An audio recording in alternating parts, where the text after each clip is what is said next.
Miqtë e mi, ku jemi sërish së bashku në hapësirën e mjekut për ditën e sotme. Sot do të flasim në fakt për disa problematika që kanë të bëjnë me veshkat, por origjina ndoshta mund të jetë nga infeksionet urinare. Gjithsesi, nuk jam unë që do të flas në lidhje me këtë gjë. Kemi pranë doktorin nefrolog Alketa Koroshi, cilit ju uroj mirëseardhjen. Përshëndetje doktor. Përshëndetje. Është kënaqësi që jemi bashkë në fakt për të ndihmuar shikuesit tanë në lidhje me problematikat të cilat lidhen me veshkat, por dhe me gjithçka tjetër në këtë terren, le të themi, të përbashkët.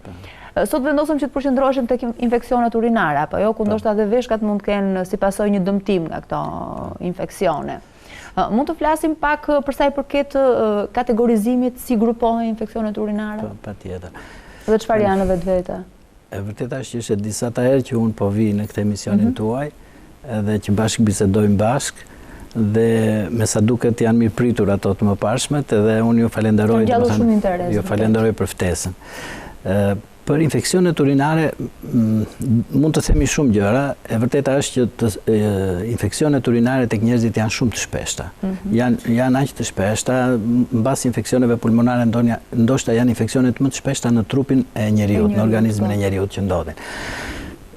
Infeksionet urinare ndodhin më shpesh tek seksi femër, janë tek gratë. Për vetë faktin e ndërtimit anatomik të posaçëm që kanë rrugët urinare tek femrat, uretra më e shkurtër, më e gjerë, problemet hormonale që ndodhin tek femrat, edhe sidomos në moshën e jetës aktive seksuale, domethënë në moshën 20 deri në 40 vjeç, infeksionet urinare tek femrat janë shumë të shpeshta. Megjithatë thuhet që në një femër ka 60% shanse në jetën e saj të kalojë infeksion urinar. Domethënë një shumicë e madhe e femrash kalojnë infeksione urinare në jetën e tyre. Përqindje e konsiderueshme, le të themi. Tek meshkujt infeksionet urinare ndodhin zakonisht në ekstremet e jetës, ose meshkujt ose fëmijët e vegjël fare, ose në të moshuarit që janë mbi 60 vjeç, ndodhin më shumë për arsye në moshat e avancuara për arsye të rritjes së hipertrofisë prostatës, e cila është një pengesë për rrjedhjen normale të urinës dhe krijon një regurgitim, themi ne, një grumbullim të urinës në vezikën urinare, mirë po çdo sasi urine që qëndron për një farë kohe të gjatë në rrugët urinare, ajo bëhet shkak që aty të shumëzohen mikrobet dhe të zhvillohen infeksionet urinare. Është si ai le të themi ujë ndonjur, bëjmë një krahasim. Eksakt, si ujë të ndonjur i cili në një farë mënyrë qelbet mas një farë kohe nëse nuk rrihet normalisht. Infeksionet urinare zakonisht shkaktohen nga mikrobet të cilat njihen mirë, domethënë nga mjekësia, por mikrobi më i shpesht është zakonisht ai që quhet Escherichia coli, që është prezent në këto rrugët urinare nganjëherë edhe në formë asimptomatike. Zakonisht rruga e përhapjes së infeksionit është nga poshtë lart. Nuk është se vjen shumë nga gjaku ose për shumë nga organet e tjera që të vi, por është nga poshtë lart. Kjo lidhet edhe me faktin e pastërtisë, higjienës personale, lidhet me faktin e disa faktorëve predispozues, për shumë anomalitë e rrugëve urinare që janë shumë herë, gurët që ndodhen shpesh në rrugët urinare janë pengesa gjithmonë. Të gjitha ato që përbëjnë një pengesë për rrjedhjen e urinës janë shkaktar, domethënë, të zhvillimit edhe të shpeshtësisë së infeksioneve urinare.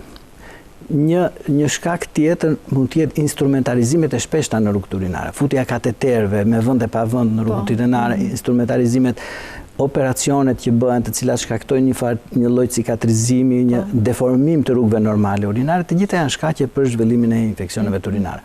Ose sëmundjet, janë disa sëmundje veshkash me natyrë kongenitale ose hereditare, siç janë për shembull veshkat polikistike, ku veshkat kanë në brendësitë e tyre kanë formacione ciste ose qeska me ujë, të cilat edhe këto mund të bëhen shkak për të infektuar dhe për zhvilluar infeksionet urinare.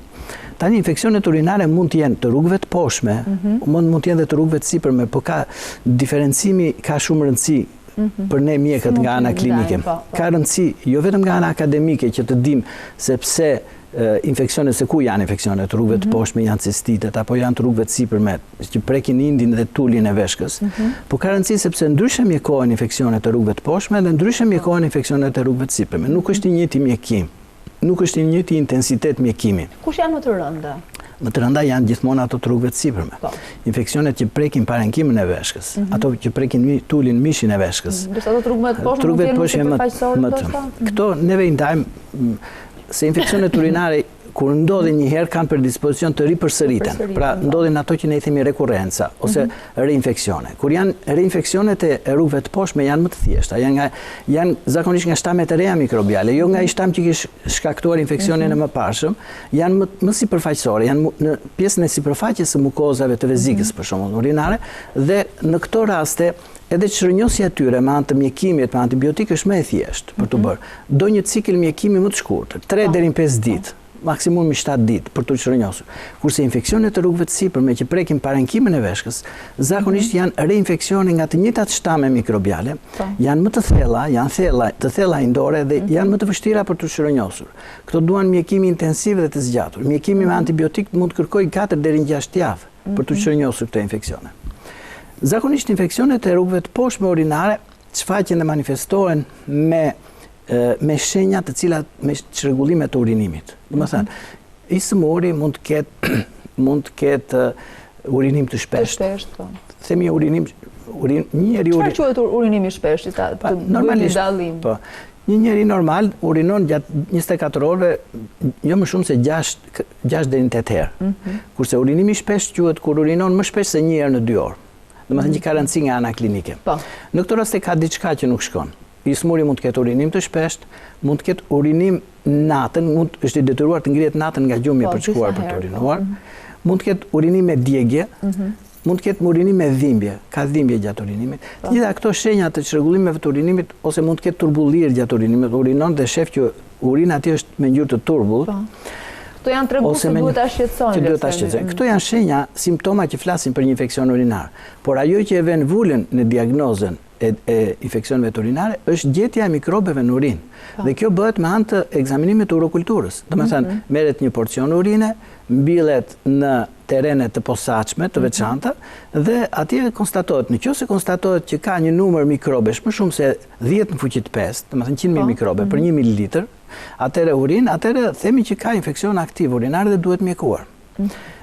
Infeksionet urinare, njëkohësisht në analizën e thjeshtë urinës konstatohet që ka leukocite në urinë. Po që se gjen leukocite në urinë, që ne i themi piuri në ana mjekësore, atëre prap kjo vërteton që ka një infeksion urinar. Dhe akoma më tepër kur kombinohet me këto shenjat edhe çrregullimet e urinimit, atëre përbën një imperativitet për të mjekuar. Se edhe mund ta lësh pa mjekuar, por mundësia e kronicizimit është shumë e madhe dhe pastaj vuajtja do të jenë shumë të mëdha gjatë gjithë jetës. Do ketë vazhdimsi shumë gjatë kjo pjesë. Infeksionet urinare të rrugëve të poshtme, nëse i lënë pa mjekuar, ato mund të kalojnë pastaj edhe në rrugët e sipërme dhe mund të shkaktojnë pilonefrite. Pilonefritet kur janë simptomatike dhe akute, janë probleme shumë serioze për shëndetin e njeriut, sepse mikrobet nga veshkat mund të kalojnë në gjak dhe mund të shkaktojnë atë që quhet gjendje septike. Dhe gjendja septike mund shoqërohet me komplikacione shumë të rënda, siç janë shoku septik, siç janë çrregullimet e koagulimit, dhe mund të bjerë dhe ismuri mund të bjerë tensioni ose mund të bëhet, domethënë, i përshtatshëm, duhet shkojë pastaj në një reanimacion dhe është shumë e vështirë që të ekuilibrohet gjendja e tij ose të rianimohet një smur që është në gjendje shoku septik, është shumë e vështirë. Dhe madje mund të bllokohen dhe veshkat fare, mund të shkaktojnë insuficiencë renale akute dhe nuk urinon dot asnjë pikë urinë dhe ismuri është kandidat për të çuar dhe për të mjekuar me dializë, për të mjekuar me terapi renale zëvendësuese që i themi. Kështu që komplikacionet janë të shumta. Por këto infeksione duhet të trajtohen mirë që në fillim. Pra duhet të jemi korrekt dhe pacientët duhet të jenë korrekt në mjekimet që marrin ose në ato çka ju rekomandon mjeku. Po patjetër, duhet paraqiten tek mjeku. Dhe duhet marrin mjekimin që ju rekomandon mjeku. Zakonisht ne i mjekojmë me antibiotik infeksionet urinare, sepse përderisa janë infeksionet, patjetër antibiotikët janë më të përshtatshëm. Dhe antibiotikët që përdorim më shumë përdoren më tepër ato antibiotik që arrin një koncentrim të mirë në urinë. Se nuk mund të përdorësh për shembull, nëse e përdor ta zëm eritromicinën, që është një antibiotik shumë i mirë për infeksionet të tjera, për shembull pulmonare, po ai eliminohet me rrugë hepatike, eliminohet nga organizmi, merret nga goja dhe eliminohet nga mëlçia. Kurse antibiotik që eliminohen mirë në urinë, ato janë që janë më efikase në infeksionet, në trajtimin e infeksioneve urinare. Siç janë për shembull ciprofloxacina, levofloxacina, këto kinolonet, ose preparate të cilat arrin koncentrim mirë urinar janë aminozidet, siç janë për shembull gentamicina, kanamicina, netilmicina. Duhet patur kujdes që në disa situata të veçanta nuk mund të përdorim çdo lloj antibiotike. Për shembull, Infeksionet urinare të gratë shtatzane janë shumë të shpeshta. Është predispozita e situatës fizike të gruas. Vetë ndryshimet hormonale të gruas, vetë komprimimi edhe shtypja mekanike që bën uterusi gravidik në rrugët urinare, ajo shkakton një mundësi më të madhe për të zhvilluar infeksionet urinare. Dhe këto infeksionet urinare shumë herë te gratë janë edhe asimptomatike, nuk kanë shenja. Po konstatohet vetëm në analizën e urinës. Dhe në këto raste, edhe sikur mos ketë shenja, edhe shqetësime dhe simptoma gruaja, po këtu duhet mjekohen mirë sepse komplikacionet janë të mëdha. Domethënë komplikacionet mund të shkalojnë në pilonefrit akut, mund të bëjë lindje të parakoshme, mund të lindë fëmijë imatur, e kështu me radhë. Prandaj në fakt gruaja shtatzane do të jetë në kontroll her pas here shumë intensiv gjatë 9 muajorit, kështu që kjo dihet. Duhet të jetë në një kontroll më të shpeshtë dhe ajo që është më e rëndësishme është që mjekimi nuk mund të bëhet në gratë shtatzane që kanë infeksione urinare me çdo lloj antibiotiku. Për shembull, nuk lejohet që të përdoren tetraciklinat në shtatzani. Nuk lejohet që të përdoren aminozidet, domethënë gentamicina apo amikacina, nuk lejohet që të përdoren. Nuk lejohet që të përdoren baktrimat në 3 mujorin e fundit të shtatzanisë. Po më mirë dhe më të përshtatshme janë përgjithsisht ato që ne quajmë beta-laktame, domethënë ampicilina, amoxicilina, këto përdoren. Edhe janë në rrugë orale apo? Këto përdoren edhe rrugë orale, mund të përdoren edhe me injeksione, edhe lokale dhe intravenoze mund të përdoren. Po ashtu infeksionet urinare janë shumë të shpeshta në sëmurët që kanë një komprometim të funksionit të veshkave, që kanë një sëmundje kronike të veshkave. Ato janë më të predispozuar për të mbivendosur një infeksion urinar.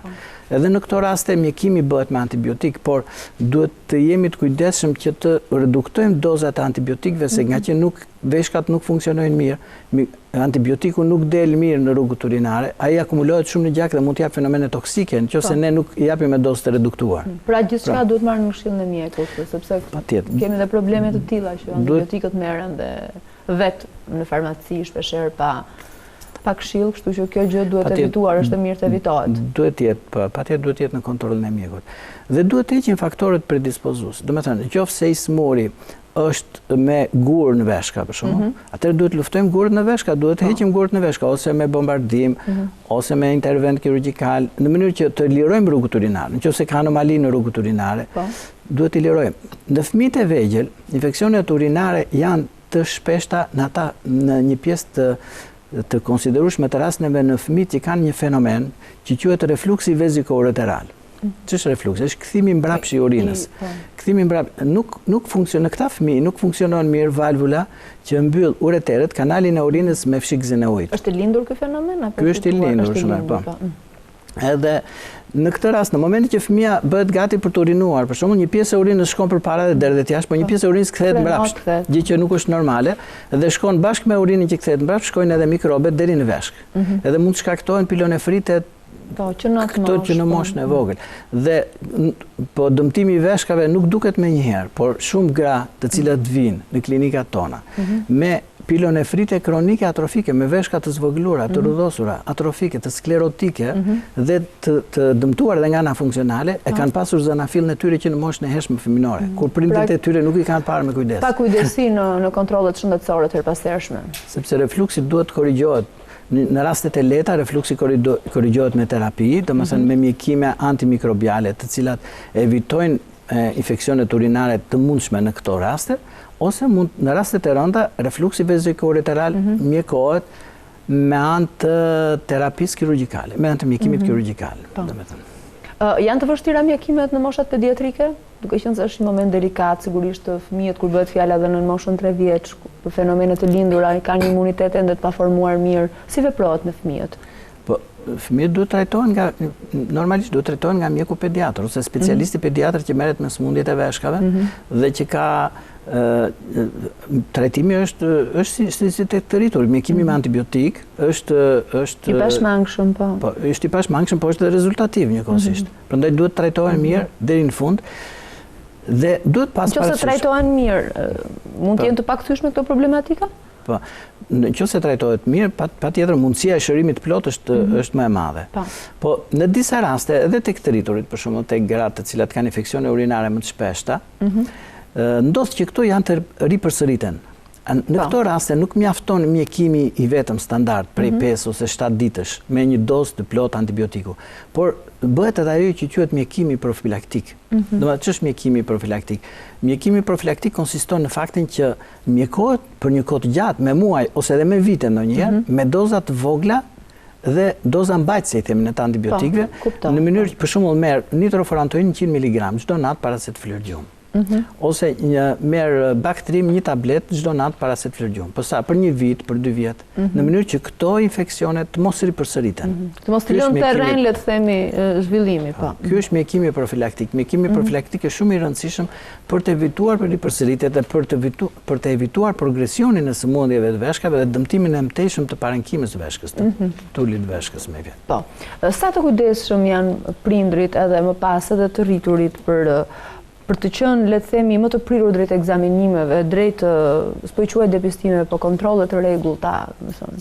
Si qëndron popullsia jonë krahasimisht me këtë gjë? Po përgjithsisht prindrit i çojnë fëmijët e tyre në mjeku në qoftë se ato kanë shqetësime. Por fëmijët e një moshe relativisht më të madhe i manifestojnë, i shprehin shqetësimet e tyre, por fëmijët e moshave të vogla nuk arrin që ta detajojnë. Fëmia që anë grindet, por nuk arrin ta detajojnë se ku e ka problemin.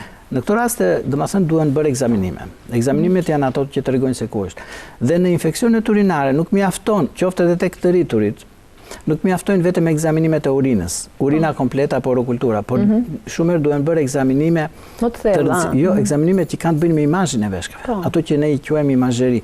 Domethënë ose duhet bëj ekon e veshkës, eko është shumë e rëndësishme, ose duhet bëj pilografin, kur ne dyshojmë që infeksioni ka kaluar në veshka, dhe duhet bërë pilografia intravenoze, e cila me të vërtet që të fut një sasi kontrasti në organizëm që nuk është e dëshirueshme, pa maj i vizualizon veshkat shumë mirë. Ka një kryer një pamje të qartë edhe për mjekun, për të vënë atë emrin e duhur, le të themi, të problemit.